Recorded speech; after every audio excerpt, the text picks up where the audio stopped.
Hey YouTube, this is your girl, the hair guru Carla, and I'm back with another video. So today's video, I am installing a wig by Ishow hair.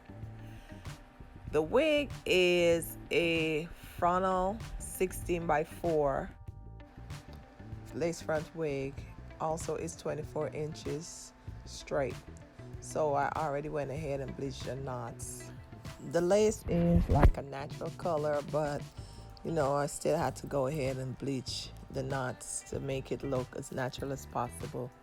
Also, I went ahead and put a little bit of bleach on the hair to make it like a 33 color. Actually, I wanted a number 27, but it didn't take the first time as a 27, so that was one of my concerns. But I'll go back in and color it again for a lighter color later in the next video. I didn't want to over process the wig the first time, but the wig is full and is very soft. After I colored the hair, it was easy for me to comb through and I didn't have any hair loss. So that's a plus. Also, it's full, like I said, it's full. So I'm thinking it's like 150 density. It might be 130, but it looks fuller than a 130 density. The wig came already pre-plucked, but I'm still gonna go in and give it a little plucking myself just to customize it to the way I want it to be. So y'all keep watching and I'll give y'all my opinion about this wig at the end of the video.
Oh, this is the ending of the video. Overall, for the thickness and the density of the wig, I'll give it a 10. For the natural lace, I'll also give it a 10. The softness, I'll give it a 10 also, but the hair did not go bone straight like I expected it to go. It didn't. It still have a little bit of wave in it. Also, the color didn't take the first time all the way. It didn't lift it to the 27 like I wanted to. But like I said, I'm gonna do another video when I color it again, and I'm gonna color it and see if it'll go to number 27. So y'all stay tuned for that. Overall, the wig is very soft, it's very pretty, and I would recommend it. I would purchase this wig. And thank you again, Ishow, for providing this wig for me to do this review. The link for this wig will be in my description bar. So y'all let me know if y'all like my video. If y'all do, give me a thumbs up. Y'all can leave me a comment. And until next time, stay blessed. And thank y'all for watching my videos.